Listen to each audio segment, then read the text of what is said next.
Bismillahirrahmanirrahim. Assalamualaikum warahmatullahi wabarakatuh. Perkenalkan, nama saya Hafiz Hasbi Firdaus dari Fakultas Ekonomi Prodi Perbankan Syariah. Di sini saya akan menyampaikan hasil resum PBAK UIN Malik Ibrahim Malang.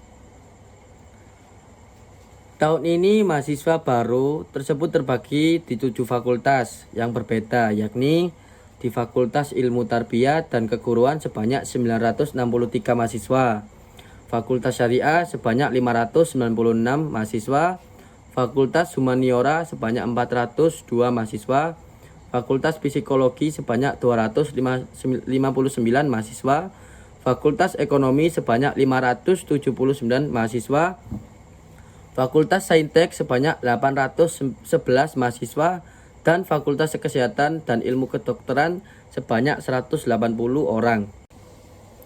Materi pertama yaitu akademik yang disampaikan oleh Wakil Rektor 1 UIN Malang, Profesor Dr. Umi Sumbulan, MAG. UIN Maulana Malik Ibrahim Malang terdiri dari 7 fakultas. Ada Psikologi, Humaniora, Syariah, Ekonomi, Saintek, dan Tarbiyah. Kini UIN Maliki sedang berada di tahap pengakuan internasional dan reputasi internasional. Oleh karena itu, UIN Maliki sedang memperbanyak event internasional, mahasiswa abroad, program studi internasional, dan lain-lain. Upaya internasionalisasi dilakukan dengan mendorong para dosen dan mahasiswa untuk membuat jurnal internasional. Mahasiswa diwajibkan untuk research dan mempublish jurnal nasional atau internasional sebagai tugas akhir untuk menaikkan predikat kampus. UIN Malang memadukan pengetahuan umum dan agama untuk membentuk karakter melalui Ma'had Al-Jami'ah selama 1 tahun. UIN Maliki juga memiliki beberapa fasilitas yang menaungi mahasiswa, seperti lembaga bahasa, di mana ada bahasa Inggris, bahasa Arab, dan Mandarin. Rumah moderasi agama beragama yang membentuk pemuda moderat cinta bangsa dan peduli Indonesia tangguh, dan juga perpustakaan yang menyediakan jurnal-jurnal dan karya ilmiah.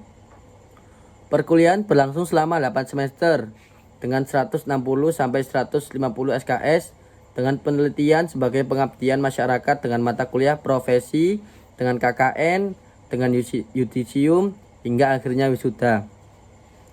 Mata kuliah di UIN Maliki ini dijadikan sebagai pengembangan kepribadian yang merupakan ciri khas UIN Maulana Malik Ibrahim Malang. Mata perkuliahan terdiri dari mata kuliah dasar, agama, bahasa, dan filsafat dengan mata kuliah fakultas yang membedakan antar fakultas dan matkul program studi yang membedakan antar prodi. Pada tahun 2021, pembelajaran dilakukan secara daring melalui platform Zoom, Google Meet, e-learning, dan lain-lain. Kemudian untuk sistem siakat, mahasiswa baru semester 1 dipaketkan, sedangkan semester 2 sampai seterusnya diambil secara mandiri dengan berkonsultasi dengan DPA atau dosen penasihat akademik. Perkuliahan dimulai pada tanggal 6 September sampai Desember 2021 dengan melalui UTS dan UAS. Setelah UAS, mahasiswa akan mendapatkan KHS atau kartu hasil studi, di mana di sana tertera IPK. IPK berpengaruh terhadap SKS. Semakin kecil IPK, semakin dikit. Semakin besar maka akan semakin banyak alias cepat lulus. Mahasiswa UIN Maliki diharapkan aktif dan dapat menjadi manusia yang bermanfaat. Selanjutnya materi kedua yang disampaikan oleh Dr. Ahmad Fatah Yasin, Dr. Haji Ahmad Fatah Yasin, MAG, tentang kemahasiswaan. Kita adalah the best human material. Mahasiswa baru harus mengupayakan diri baik secara mental dan spiritual dalam mengikuti perkuliahan di UIN Malang. Orang yang memiliki mental spiritual memiliki 3 indikator, yaitu yang pertama berpikir ilmiah. Mahasiswa baru harus melandasi pikiran dengan pengetahuan umum dan agama. Kedua, berperilaku islami dengan cara tampil dengan style khas UIN Malang, yakni berpakaian islami dan tidak berambut gondrong, serta berbicara sopan, dan seterusnya. Yang ketiga, menjadi mahasiswa yang kreatif dan terampil dalam bermasyarakat. UKM adalah wadah untuk memenuhi bakat mahasiswa. Jika akan lulus, mahasiswa dituntut untuk mengumpulkan SKKM atau satuan kredit kegiatan mahasiswa yang akan dituangkan di SKPI, surat atau surat keterangan pendampingan ijazah. Hal ini didapatkan dari kegiatan non-akademik dengan skor minimal 250 poin yang akan dituangkan dengan SK. Janganlah menjadi mahasiswa yang sekedar kuliah lalu pulang, namun jadilah mahasiswa yang juga aktif dalam berorganisasi. Kampus menyediakan beasiswa berupa prestasi akademik maupun prestasi non-akademik. Jika ingin menyampaikan aspirasi mahasiswa, bisa menyampaikan melalui SEMA atau DEMA atau HMPS atau HMJ. UIN Maliki juga memiliki akselerasi. Jadi saat semester 7 diperbolehkan mengambil S2, namun dengan syarat dan seleksi yang cukup ketat. Lulusan UIN Malang tidak hanya sekedar menjadi ustadz atau ahli agama, tetapi juga bisa menjadi lainnya.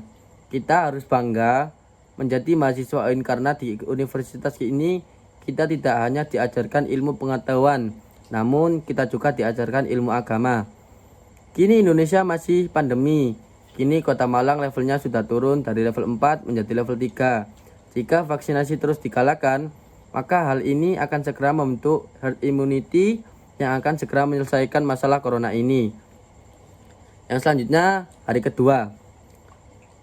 Materi DEMA atau Dewan Eksekutif Mahasiswa. Ketua Farhan Adi Murosati dari jurusan Farmasi, Wakil Ahmad Fawaid dari jurusan Psikologi. DEMA merupakan organisasi intrakampus atau OMIK yang merupakan lembaga eksekutif mahasiswa di level universitas. Fungsi DEMA sebagai pelaksana program organisasi kemahasiswaan, sebagai lembaga yang mengkoordinasikan, menginstruksikan pelaksana kegiatan kemahasiswaan di tingkat universitas. Tugas DEMA melaksanakan program kerja organisasi yang sudah disepakati Senat Mahasiswa atau SEMA Universitas, mengkomunikasikan dan menginformasikan kegiatan kemahasiswaan di tingkat universitas, melaksanakan koordinasi dan sinkronisasi kegiatan kemahasiswaan. Yang kedua, ada SEMA atau Senat Mahasiswa. Ketua Muhammad Adi Faroni.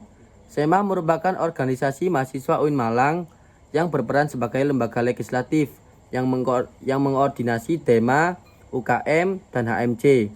Fungsi SEMA: advokasi, legislasi, pengawasan, penganggaran, mengawasi dan mengontrol DEMA universitas, memberikan persetujuan setiap kegiatan yang akan dilaksanakan oleh DEMA universitas, memberikan pengesahan setiap laporan pertanggungjawaban setelah selesai agenda tersebut, memfasilitasi aspirasi mahasiswa UIN Malang dan menyalurkan kepada pihak-pihak yang bersangkutan, mengawasi setiap kebijakan dan keputusan yang diambil oleh DEMA Universitas, merancang dan menetapkan peraturan organisasi di UIN Malang, mengesahkan peraturan DEMA Universitas, menjadi mitra kerja DEMA Universitas, dan melaksanakan kebijakan organisasi kemahasiswaan.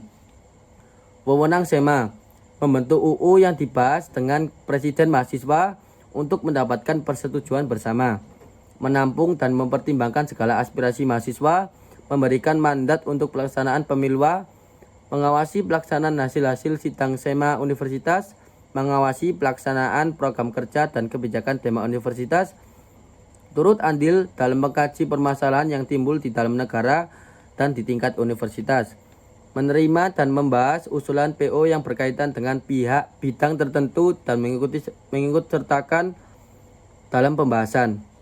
Yang ketiga, ada materi tentang UKM. Yang pertama, UKM Menwa, organisasi bersejarah pembentukan Jenderal A.H. Nasution 1959 di Jabar. Semboyan, penyempurnaan pengabdian dengan ilmu pengetahuan dan ilmu keprajuritan, dengan logo simbol warna ungu artinya mulia. Fungsi resimen mahasiswa: mewujudkan sikap bela negara di ranah mahasiswa, menciptakan kondusivitas kehidupan mahasiswa, dan lain-lain. Logo ada dua, yaitu logo Mahasurya atau Prof dan Wira Cakti Yuda atau INMA. Arti lambang Wira Cakti Yuda 811 8 Kodam Brawijaya dan 11 urutan resimen mahasiswa Sejatim. Wira Cakti Yuda bermakna prajurit dan atau pemimpin yang sakti. membantu TNI Polri dan juga rektor.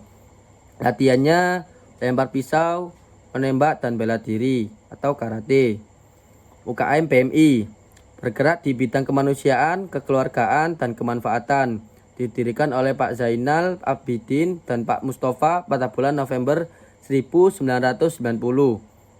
Lambang burung Raja Wali. Program kerja pengurus inti, rapat bulanan, kartu kendali, pengukuhan AK, Mustafa Tisnatali. Bidangnya sosial keagamaan, dikten atau pendelegasian, latihan bersama ujian PMI dan pra ujian PMI, diklasar, forum fasilitator. Runtang kesehatan atau cek obat, edukasi kesehatan, donor darah 1 tahun 3 kali, delegasi Timkes, penelitian pengembangan, webinar, perpustakaan dan lain-lain. Humas, konsolidasi, silaturahim, kewirausahaan, penyebaran ucapan. Ada UKM GGB atau Gema Gita Bahana, berumur 6 tahun, mengurus pengembangan bakat di bidang suara, memiliki 8 prestasi minimal tingkat provinsi. GGB mempelajari ilmu musik seperti not angka, not balok, dan lain-lain, dan ilmu keorganisasian.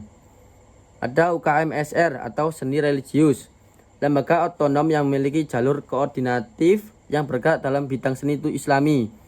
Tujuan membentuk kader Islami yang beriman dan taat kepada Allah Subhanahu wa taala dan memiliki jiwa pemimpin yang agamis, kritis, dinamis, kreatif, inovatif, serta menjunjung tinggi True Dharma perguruan tinggi. Divisi ada kaligrafi, kiroah, MC, qosida, nasyid, sholawat, dan gambus. Selanjutnya ada UKM Unior atau unit olahraga. Wadah memfasilitasi mahasiswa dalam bidang olahraga, menaungi 7 cabang olahraga yaitu sepak bola, bola voli, bulu tangkis, tenis meja, bola basket, sepak takraw, dan catur. Kegiatannya yaitu latihan rutin, sparring partner, organisasi, dan kepanitiaan. Dan masih banyak lagi UKM-UKM lainnya. Materi yang kedua yaitu kebangkitan bangsa menuju Indonesia tangguh, yang dibicarakan oleh M. Hasanuddin Wahid, MHum, anggota DPR RI. Dosen tidur gak dibayar, kalau anggota DPR tidur dibayar. Kita sebagai rakyat ingin punya mobil, ya sudah diwakili saja sama wakil rakyat. Saya bisa sampai sini itu ya karena UIN Malang. Saya diajari banyak oleh UIN Malang. Dulu saya sempat dipilih menjadi HMC dan juga Presiden BEM. Semua gemblengan ini berasal dari UIN Malang. UIN Malang yang menjadikan saya seperti ini. Saya tidak pernah malu bilang alumni UIN Malang agar stereotip lulusan UIN ini tidak hanya menjadi ustadz, lulusan UIN Malang ini bisa menjadi anggota DPR. Alumni UIN Malang itu bisa berpikiran di mana saja. Kita ingin lahir dari UIN ini ahli-ahli di berbagai bidang agar nama UIN Maulana Malik Ibrahim ini senafas sesuai dengan Maulana Malik Ibrahim yang sukses pada masanya. Sampai saat ini tidak ada yang bisa menemukan obat COVID-19. Kunci menanggulangi COVID-19 adalah vaksinasi agar mencapai herd immunity atau kekebalan skala besar. Kunci yang kedua adalah disiplin prokes. Orang Indonesia kurang disiplin prokes, jadi susah COVID untuk hilang. Tingkat pemahaman COVID di Indonesia itu rendah, memakai masker saja susah, gimana mau sembuh dari COVID. Pertumbuhan ekonomi karena COVID semua turun. Semua negara turun, tapi kita sudah mengalami kenaikan dari year of year. Kita naik sekitar 7%. Melemahnya daya membeli karena efek PPKM membuat masyarakat malas untuk membeli, lalu terjadi inflasi tipis dan juga banyak yang kehilangan pekerjaan akibat pandemi COVID-19. Tercatat lebih dari 50.000 buruh di PHK sejak awal 2021. Tingkat pengangguran akan lebih banyak di bulan Agustus 2021. Kalau dampak di sektor pendidikan, banyaknya yang putus sekolah dikarenakan anak harus bekerja karena krisis ekonomi akibat pandemik COVID-19 dan juga karena persepsi orang tua mereka. Lalu kebijakan sektor pendidikan di pandemi ini adalah memberikan bantuan kuota data internet bantuan subsidi, dan lain-lain. Hologram atau kata pepatah, siapa yang ingin memajukan dunia dia harus pandai IT. Barang siapa yang tidak bisa menjadi mahir dalam IT maka akan menjadi budak dunia. 3 kekuatan pengubah dunia adalah kemajuan teknologi, agama, pasar. Peran dan peluang UIN. Arus utama pengembangan teknologi digital, link dan match dan sektor industri menjadi kekuatan sosio-teknopreneur, epicentrum ajaran agama inklusif. Cara bekerja pada masa depan adalah munculnya jenis pekerjaan baru, digitalisasi dan otomatisasi, cara menjadi generasi unggul, keagungan moral dan spiritual, gandrung ilmu pengetahuan, memiliki digital question, dan kesalehan atau peduli sosial. Label kontemporer adalah Islam moderat dan Islam Nusantara. Apa itu moderasi dalam Islam? Definisi moderasi secara etimologi, wasatiyah berarti jalan tengah atau middle path, posisi tengah atau berkeadilan. Secara terminologis, pemahaman praktek keagamaan yang menjunjung tinggi kesetaraan, keberagamaan, toleransi dengan berpihak pada prinsip tawazun antara risiko atau logika, teks serta konteks. Peran mahasiswa UIN Malang. Mahasiswa harus memerankan diri sebagai agents of change dalam menguatkan dan mendiseminasi agenda moderasi. Mahasiswa harus mengedepankan kepentingan kebangsaan dan keagamaan yang sesuai dengan prinsip moderasi. Mahasiswa UIN harus cerdas akademik, religius, dan berkebinekaan. Segini saja yang bisa saya sampaikan. Kurang lebihnya mohon maaf. Untuk teman-teman maba UIN Malik Ibrahim, tetap semangat, jangan pantang menyerah, you can do it. Sekian, terima kasih. Wassalamualaikum warahmatullahi wabarakatuh.